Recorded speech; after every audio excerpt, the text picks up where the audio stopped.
Lady Elara Ainsworth decided, with the quiet finality of a closing coffin lid, that she would ruin her own life before another man had the chance. The thought was not born of hysterics or passion, but of the bone-deep exhaustion that had become her constant companion. It settled in her chest, a cold, heavy stone where her heart used to be. The ballroom air was thick with the cloying scent of wilting roses and unspilled champagne. It felt like breathing in disappointment. Elara stood near a pillar, her gloved fingers tracing the cool marble, trying to anchor herself in a world that seemed determined to set her adrift. She had mastered the art of becoming part of the scenery, a skill honed over 6 seasons of being overlooked, her dowry shrinking with each passing year, until it was little more than a rumor. Her dress, a pale blue silk that had been fashionable 3 years prior, felt like a costume for a part she no longer wished to play. Around her, laughter chimed like brittle glass, and jewels glittered like chips of ice. It was all a performance, and she had forgotten her lines. Her gaze drifted over the dancers, a swirl of vibrant colour and forced smiles, and she felt a profound and aching invisibility. "Elara, do try to look a little less like you are attending a funeral," her mother whispered, her voice a sharp pinprick in the dull tapestry of the evening. Lady Ainsworth's face was a mask of strained optimism, her fan fluttering with a nervous energy that betrayed her desperation. Elara did not turn. "Perhaps I am, Mother. My own." Her mother's fan snapped shut. "Do not be so dramatic. Lord Croft has been watching you all evening. He is a man of considerable means. This is our last chance, Elara. Our very last." The name fell like a drop of poison into a glass of clean water. Lord Croft. A man whose age was a matter of public speculation, and whose breath consistently smelled of stale port and decay. His gaze felt like a physical touch, slimy and unwelcome, and Elara had to fight the urge to wrap her arms around herself. The thought of his hands on her, his name attached to hers, was a horror she could not quite fathom. "He is a vulture, Mother, and he knows we are carrion," Elara said, her voice barely a murmur. "He is a solution," her mother corrected, her fingers digging into Elara's arm. "The creditors are no longer patient. The house is all but sold from under us. Do you wish to be a governess? A seamstress? Because that is the alternative. Smile, child. For the love of God, smile." Elara tried to stretch her lips into a shape that resembled a smile. It felt like a grimace. She met Lord Croft's eyes across the room, and he gave her a wet, proprietary smirk, raising his glass in a mock salute. A chill, cold and sharp, slid down her spine. This was it. The end of her life as a person, and the beginning of her life as a possession. Resignation settled over her, heavy as a shroud. Then the room changed. It was not a sudden event, but a slow tide of silence that began at the grand entrance and washed over the entire ballroom. The music faltered, a violin scraping a discordant note before ceasing altogether. Laughter died like a candle running out of air. Conversations trailed off into whispers. Every head turned in one direction. He stood framed in the doorway, a figure carved from shadow and ice. The Duke of Blackwood, Alistair Thorne. A man who appeared in London society as often as a solar eclipse, and with just as much disruptive power. He was impossibly tall, dressed in severe, perfect black that seemed to absorb the light around him. His face was a study in harsh planes and unyielding lines, his expression utterly unreadable. He was not handsome in the conventional, charming way of the other lords. He was formidable, a force of nature that had been contained, for the moment, within a tailored coat. Whispers erupted like fireflies in the sudden dark. He had not attended a ball in a decade. His fortune was legendary, his cruelty a subject of fearful gossip, and his solitude absolute. What was he doing here? Ilara watched, a detached observer, as this predator entered the fold. His eyes, the color of a winter storm, swept across the room with an unnerving lack of interest. They dismissed the hopeful debutantes, slid past the powerful matriarchs, and ignored the preening dandies. His gaze moved with a slow, deliberate purpose, and Ilara felt a strange, prickling sensation on her skin, as if she were being hunted. Then his eyes found hers. For a heart-stopping second, the entire, suffocating room ceased to exist. There was only the pillar at her back, and the unwavering intensity of his stare. It was not a look of admiration or flirtation. It was a look of pure, undiluted focus, as if he had crossed a continent and arrived at his precise destination. He began to walk. The crowd parted for him as if by royal decree. He moved not with a swagger, but with a lethal grace that spoke of absolute confidence. He walked past Lord Croft, who seemed to shrink in his presence. He walked past her mother, whose mouth had fallen open in stunned disbelief. He walked directly to Ilara. He stopped a respectable foot away from her, yet it felt as if he had breached all her defenses. The air crackled with a tension so thick she could taste it. He did not bow. He did not offer a greeting. He simply looked at her, and for the first time in her life, Ilara felt truly, terrifyingly seen. "Lady Ilara Ainsworth," he said. His voice was not loud, but it carried in the profound silence of the room. It was a deep, resonant baritone, as cold and clear as his eyes. She could only manage a nod, her throat having closed completely. "You will not be marrying Lord Croft," he stated. It was not a question or a request. It was a fact he was delivering. Beside her, her mother made a small, strangled sound. Lord Croft, a few feet away, sputtered, his face turning a blotchy, furious red. "Here now, Blackwood, that is no business of yours." The Duke did not so much as glance in his direction. His gaze remained locked on Ilara. "You will marry me instead," he said, his voice devoid of any emotion. There was no romance, no warmth. It was a transaction, a command. The collective gasp of the entire ballroom was a single, unified sound. Ilara's mind went blank. The world tilted on its axis, the polished floor seeming to fall away beneath her feet. She stared at him, at this impossible man with his impossible pronouncement, and could not form a single thought. Had he gone mad? Had she? "My proposal is a serious one," he continued, as if sensing her disbelief. "A carriage will call for you tomorrow morning to discuss the arrangements with your mother. I trust you will find the settlements more than agreeable." He had not asked her, he had informed her. He was arranging the purchase of her life, as one might arrange the purchase of a new horse.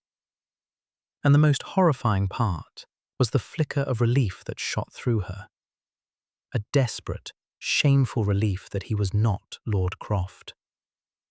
Without waiting for a reply, without another word, he gave her a curt, almost imperceptible nod. Then he turned on his heel and walked out of the ballroom as abruptly as he had entered, leaving a wake of stunned silence and utter chaos. Ilara's hand flew to her throat, her fingers pressing against the frantic pulse there. Her life had not been ruined by her own hand after all. It had just been claimed by the Duke of Blackwood. And she had no idea if that was a salvation or a damnation. The marriage was a quiet, stark affair. It took place in a dusty solicitor's office, the only witnesses her weeping mother and the Duke's stony-faced man of business. Alistair stood beside her, a silent, imposing statue in black. When the time came to say his vows, his voice was steady and flat. When he slid the plain gold band onto her finger, his hand was cool and impersonal. There was no kiss. There was no celebration. She became a duchess in the same way one signed a deed. The journey to Blackwood Manor was undertaken in a similar silence. The carriage was opulent but sombre, the landscape outside the window growing wilder and more desolate the farther they travelled from London. Ilara sat opposite her new husband, her hands clenched in the lap of her simple grey travelling dress. She risked glances at him, but his face remained an impassive mask, his gaze fixed on the passing scenery. He was a stranger, and she was his prisoner. A very wealthy, well-appointed prisoner, but a prisoner nonetheless. Blackwood Manor rose from the mist-shrouded moors like a jagged tooth of granite. It was a Gothic monstrosity of towers and turrets, its stone walls stained dark by centuries of rain. It did not look like a home. It looked like a fortress, designed to keep the world out. As the carriage rolled to a stop, a line of servants stood waiting on the steps, their faces as grim and grey as the house itself. Their life together began. It was a life of echoing silence and hollow routine. They ate their meals at opposite ends of a monstrously long dining table, the clink of their silverware the only sound in the cavernous room. He would retire to his study immediately after, a room she was never invited to enter. She would retreat to the library, a magnificent but cold chamber filled with thousands of books that felt as untouched as she did. He was not unkind. He was simply absent, a ghost who shared her house. Her days were her own, and she spent them exploring the sprawling, neglected grounds. She felt a kinship with the overgrown gardens and crumbling stone walls. They were both beautiful in their own way, but left to ruin. She was the Duchess of Blackwood, a title that felt like a borrowed coat, and she had never felt more alone. Then, the first crack appeared in the ice. A week into her new life, she returned to her cavernous bedchamber after a long, aimless walk. On her bedside table, nestled next to a silver candlestick, was a book. It was a slim volume, bound in dark green leather.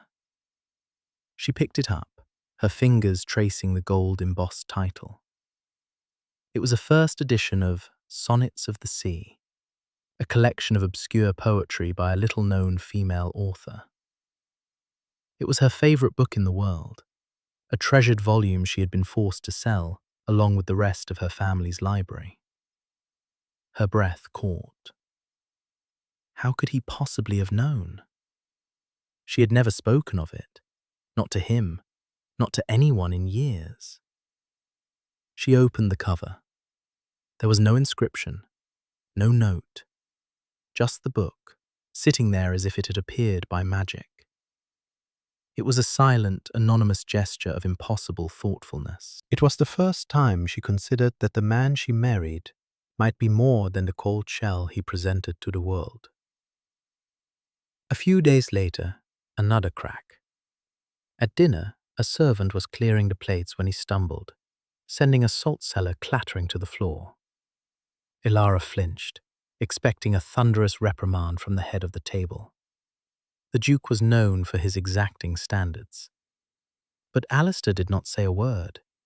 He simply signalled for another servant to bring a replacement. As he reached for it to pass it to her, she saw his hand. For a fraction of a second, it trembled. A barely perceptible tremor, but it was there. The cold, unflappable Duke of Blackwood was nervous. The realization was so startling, it was all she could do to take the salt from him without comment. The largest fissure came a month into their marriage. Ilara had found a derelict conservatory at the far end of the West Wing. its glass panes clouded with grime, and its interior a jungle of dead, tangled vines. Yet the light inside was beautiful. She had brought her sketchbook and charcoal, losing herself for hours in capturing the haunting decay. One afternoon, the door creaked open behind her. She spun around, her heart leaping into her throat. It was Alistair. He stood there, watching her, his expression as unreadable as ever. She felt a flush of shame, as if she had been caught trespassing. "Your Grace," she stammered, beginning to gather her things. "I apologize. I did not realize this area was—" "Do you like it?" he asked, his voice cutting through her apology. She paused, confused. "The light is remarkable." He gave a single, sharp nod. "It will be restored," he said, and then he was gone.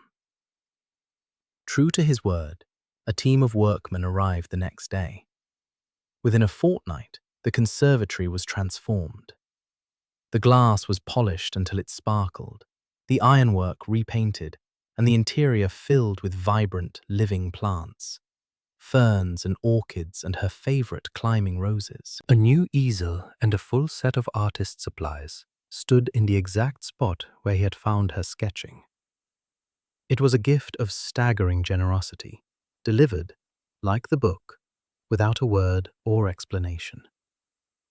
She sat in the restored conservatory, the air warm and fragrant, and felt a profound and terrifying sense of confusion.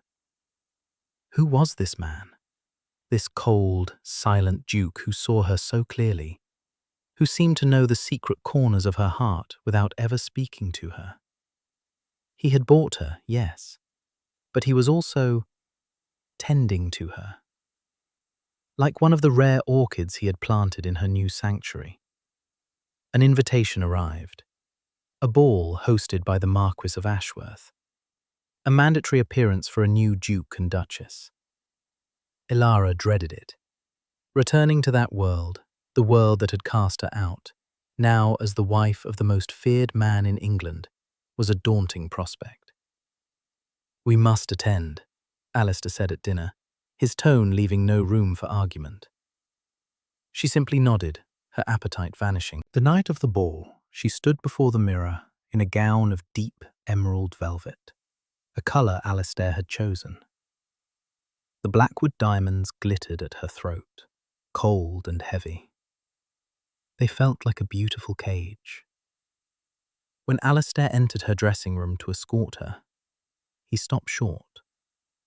His eyes swept over her, and for a fleeting moment, the icy mask slipped. She saw a flicker of something else, something raw and vulnerable, before it was gone. "You are acceptable," he said, his voice gruff. He held out his arm. The ballroom fell silent upon their entrance, just as it had the night he had proposed. This time, however, the silence was laced with a different kind of awe. She was no longer the invisible wallflower. She was the Duchess of Blackwood, and she was on the arm of a lion. The whispers followed them like a trail of smoke. They were holding court, a stilted and formal affair, when a familiar, venomous voice cut through the polite chatter. "Well, well, if it isn't Lady Elara, or should I say, Your Grace." Lady Beatrice, a woman who had once been considered the most likely candidate for the position Elara now held, approached them. Her smile was all teeth. "One must admire your resourcefulness. To go from near beggary to a duchess in a single evening. It is quite the fairy tale." The insult was clear, the implication of her being a fortune hunter laid bare for all to hear. The small circle of nobles around them fell into an awkward silence. Elara felt the blood drain from her face. The old shame, the familiar humiliation washed over her. She opened her mouth to offer a dignified, if weak, defense. But before she could speak, Alistair moved. He did not raise his voice. He did not even look angry. He simply shifted his stance slightly, placing himself almost imperceptibly in front of Elara. His eyes, cold as death, fixed on Lady Beatrice. "Lady Beatrice," he said, his voice a low, chilling murmur that only those nearby could hear. "It is a truth universally acknowledged that a woman of declining beauty and diminishing prospects must resort to malice to feel relevant." He paused, letting the words sink in. "My wife's origins are of no concern to you. Her present station, however, should be. I would remember that, if you value your invitations for the remainder of the season." Lady Beatrice's face went from smug to ashen in a matter of seconds. She looked as if he had physically struck her. Without another word, she turned and fled, nearly tripping over her own gown. Alistair turned back to the group, his expression unchanged. "As you were saying, Lord Hemlock, something about your new stallion?" The conversation resumed, stilted and cautious, but Elara heard none of it. Her heart was hammering against her ribs. He had defended her, not with loud anger, but with a quiet, surgical cruelty that was far more effective. He had protected her honor. A man in a marriage of pure convenience had no reason to do that. The gesture was so at odds with the cold, transactional nature of their arrangement that her carefully constructed understanding of him shattered into 1,000 pieces. The rest of the evening passed in a blur. On the carriage ride home, the silence was no longer empty. It was charged, heavy with unspoken questions. Elara stared out the window, watching the dark countryside fly by, her mind racing. Why? Why had he married her? Why did he give her books and gardens? Why did he defend her? The questions circled and circled, and she knew she could not endure another day of this suffocating mystery. The desperate, resigned girl from that first ball was gone.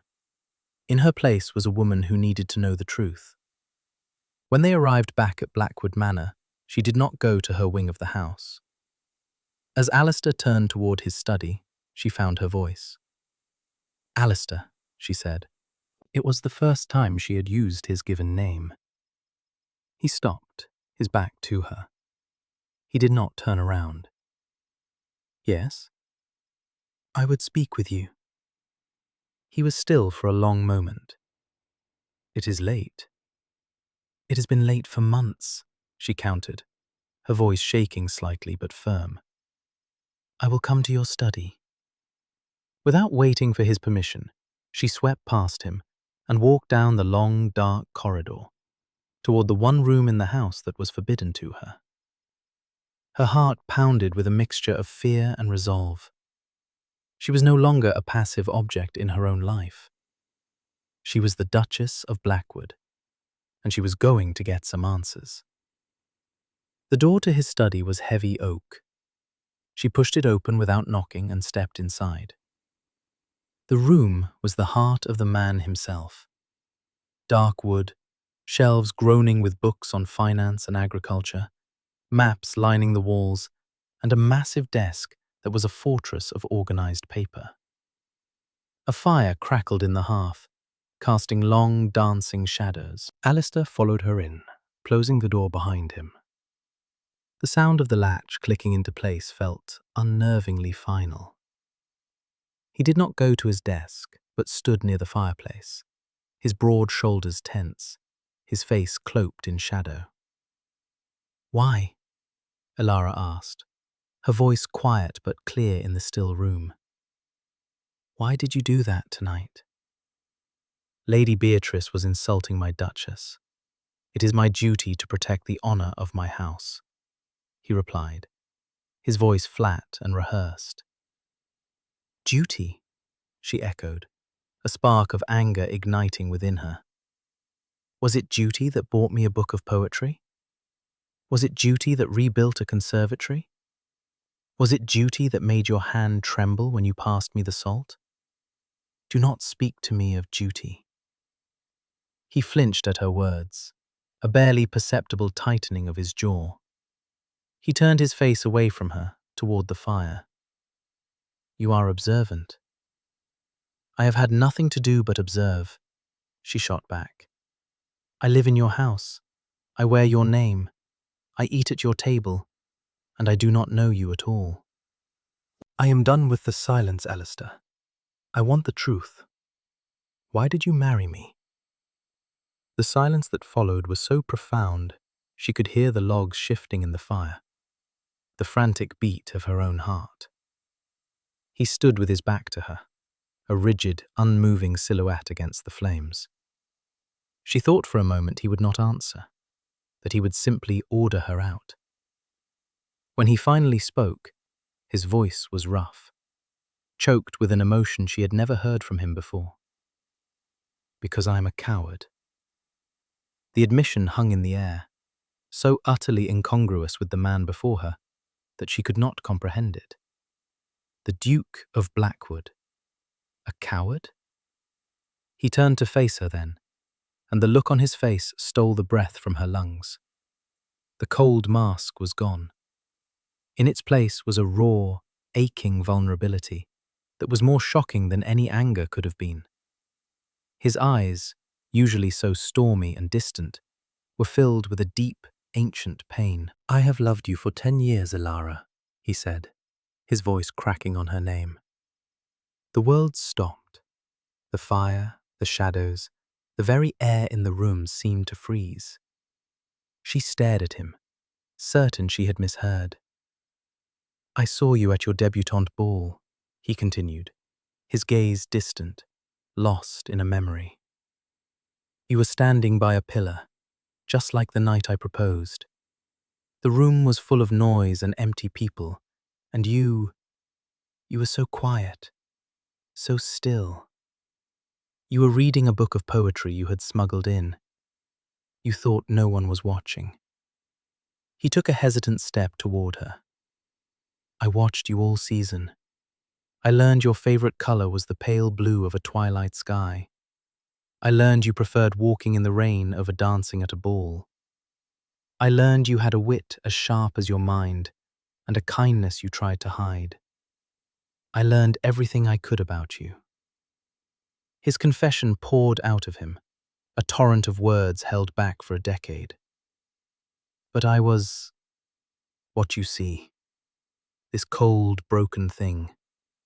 My father raised me to be a duke, not a man. To feel was a weakness, to love was a liability. I was convinced I would only ruin you, tarnish your light with my darkness. So I stayed away. I told myself you would find a good man, someone worthy of you, and you would be happy. That had to be enough. His hands clenched into fists at his sides. And then I heard the rumors. Your family's ruin. That foul creature Croft closing in. The thought of his hands on you, of your light being extinguished in that vile, loveless prison. I could not bear it.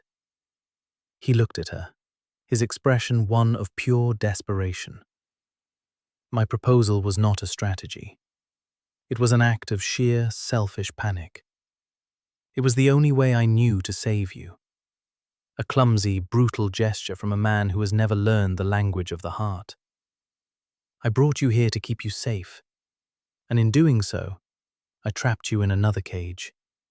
A gilded one, perhaps, but a cage nonetheless. And every day I have been terrified that you would see the truth.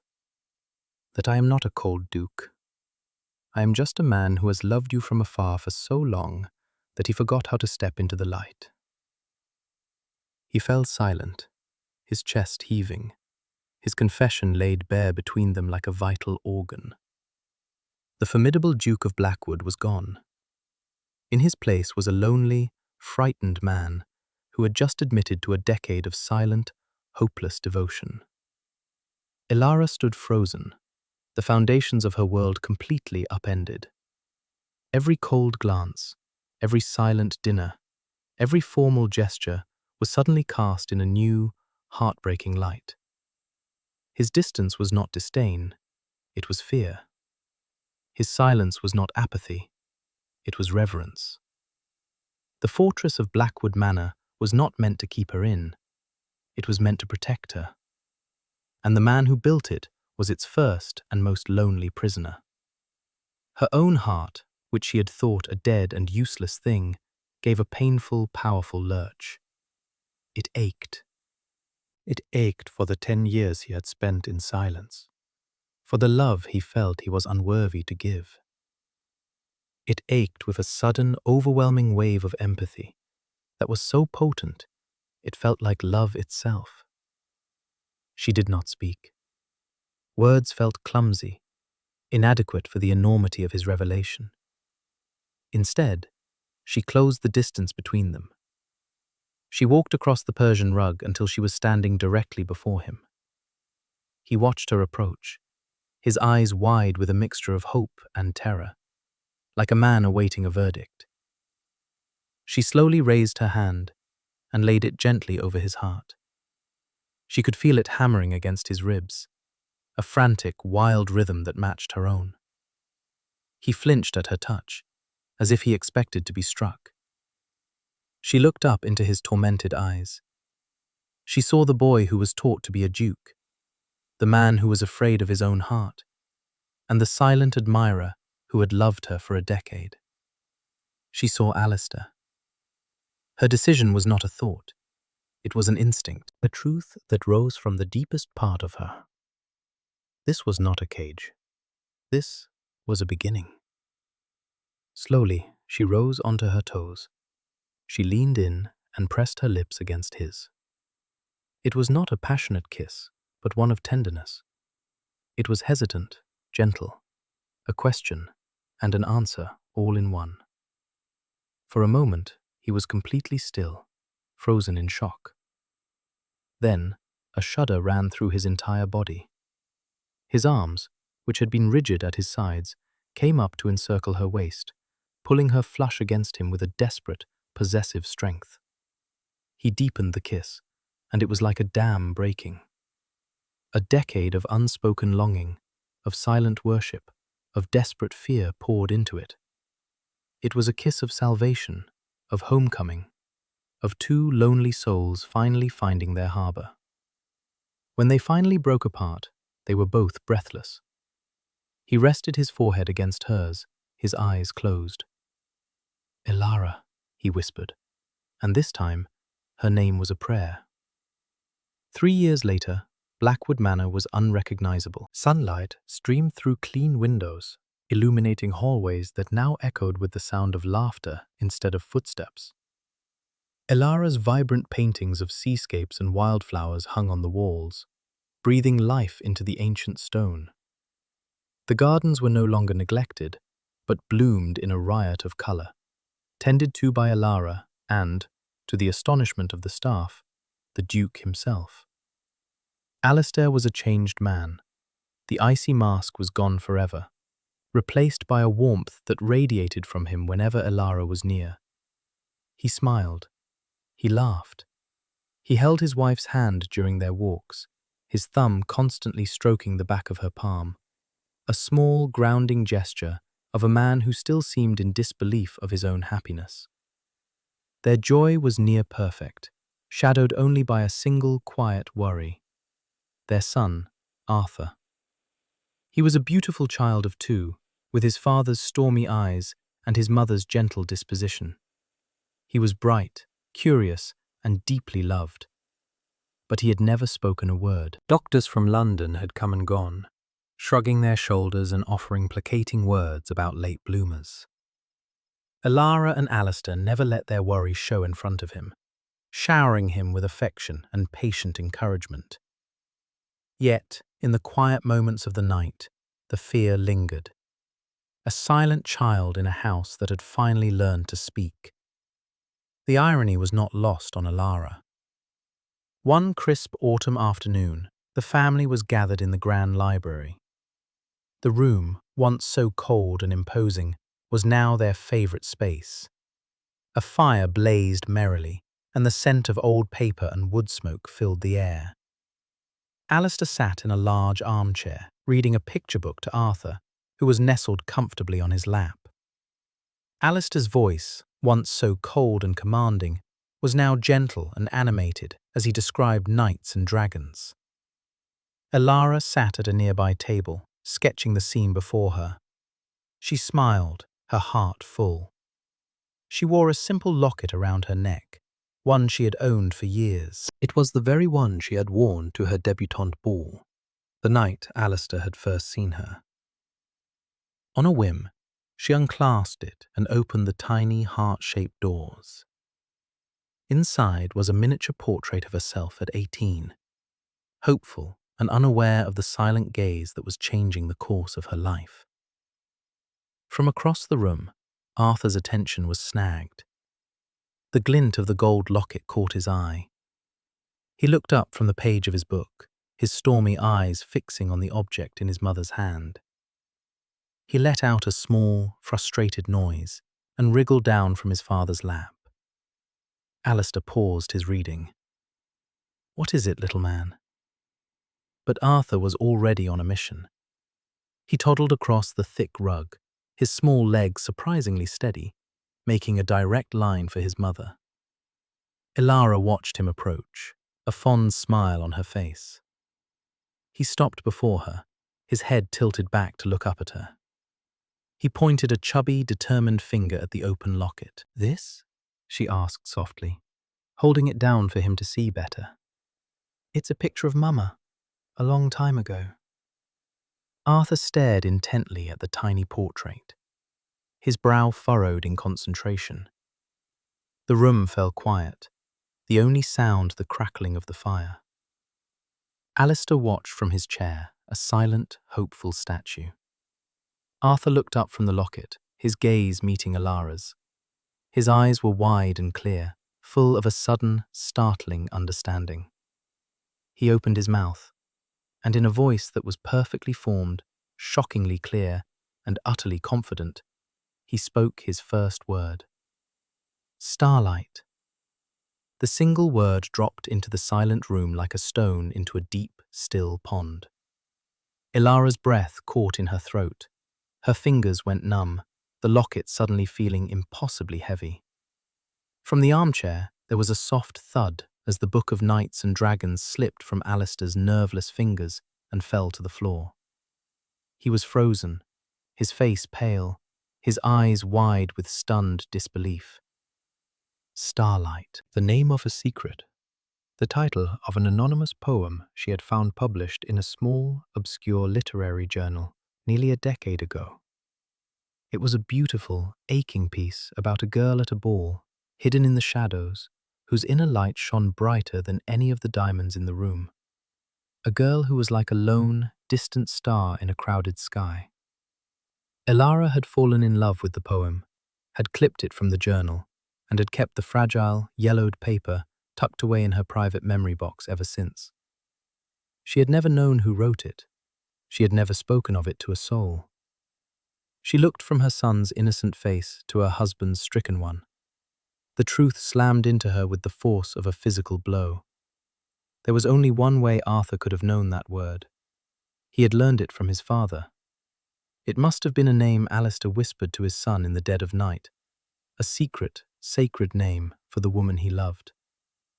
The name he had given her in a hidden poem all those years ago. The final, missing piece of his silent, decade-long devotion, revealed not by the man himself, but by the child who was the living proof of their love. In the silent, firelit library, surrounded by her past, her present, and her future, Elara looked at her husband, the mute Duke's son, and the secret that had finally found its voice. No one spoke. There was nothing left to say.